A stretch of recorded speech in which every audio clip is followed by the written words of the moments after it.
Garratt, please. Morning, good to see you at a plenary, Mr. Mayor.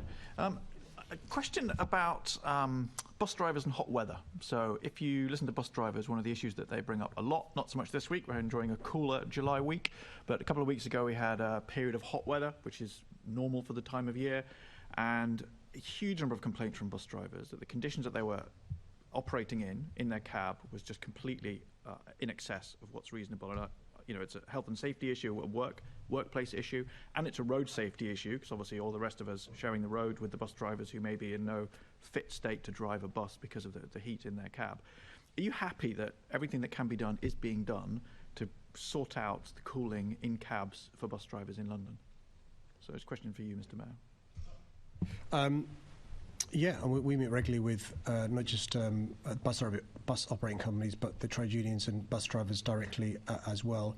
If you remember, one of the concerns we had post-Sandilands was fatigue, and so you're right to remind us that even if you're not on the bus or a bus driver, all of us should be concerned in relation to working conditions of bus drivers.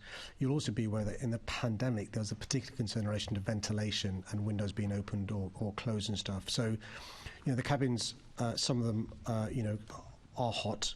We are speaking to both the bus operators, the trade unions, the drivers, to see what we can do to make sure there is good ventilation on those buses. You'll be aware, because of the pandemic, that screen went up on this side of the driver in relation to, COVID and so forth. But we continue to look into this.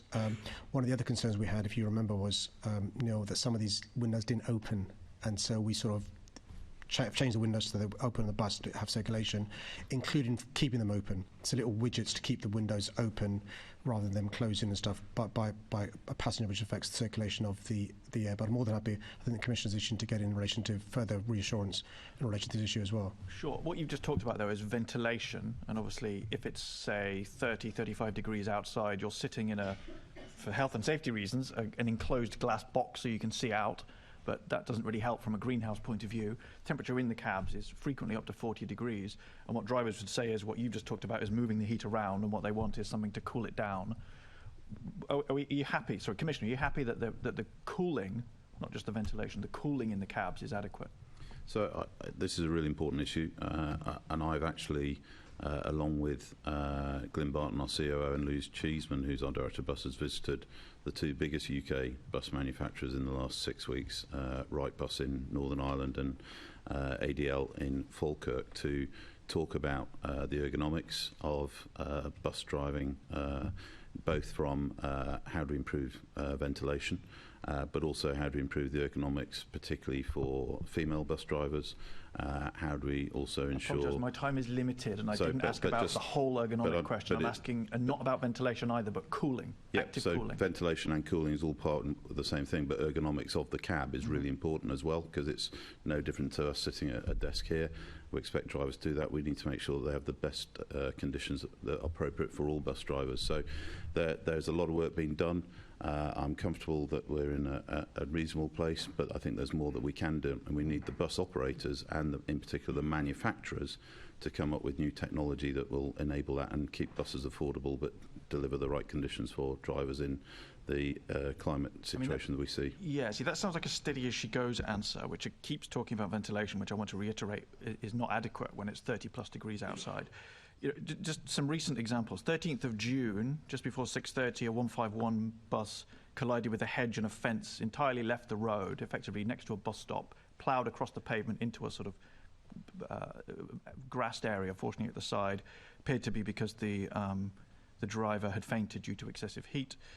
Another recent example, a driver on the 147, widely circulated on social media. The driver collapsed, effectively tried to come out of he stopped the bus, tried to get out of his cab, and sort of collapsed on the boarding step.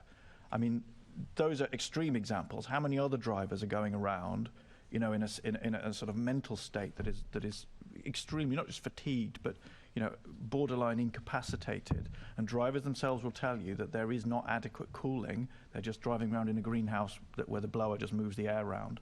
I mean, what percentage of buses, for example, have functioning air conditioning that is actively cooling the cab and keeping the drivers in a fit state? So I take the welfare and condition of all of our colleagues, be they TfL employees or those of our concession operators extremely seriously. I can't comment on those specific examples. I would expect any bus driver who doesn't feel fit to work to notify their duty manager or their bus operator of the case. Sure, that's putting the burden on the driver. I don't know the percentage of buses to hand. I can write to you on that.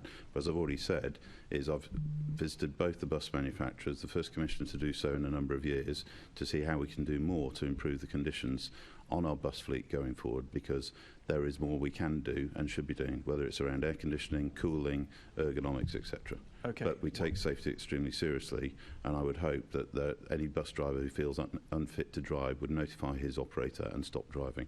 Okay. I mean, what I'm hearing is that it's summer now. Hot weather is, likely due back soon. I really would like to hear. Perhaps you can write to me with something that you're actually going to do, other than that is going to deliver change many years into the future. I'm very concerned as a cyclist sharing the road with people who are in that state. But I will leave it there. Thank you, Chairman. Thank you. We'll now take a 10-minute break.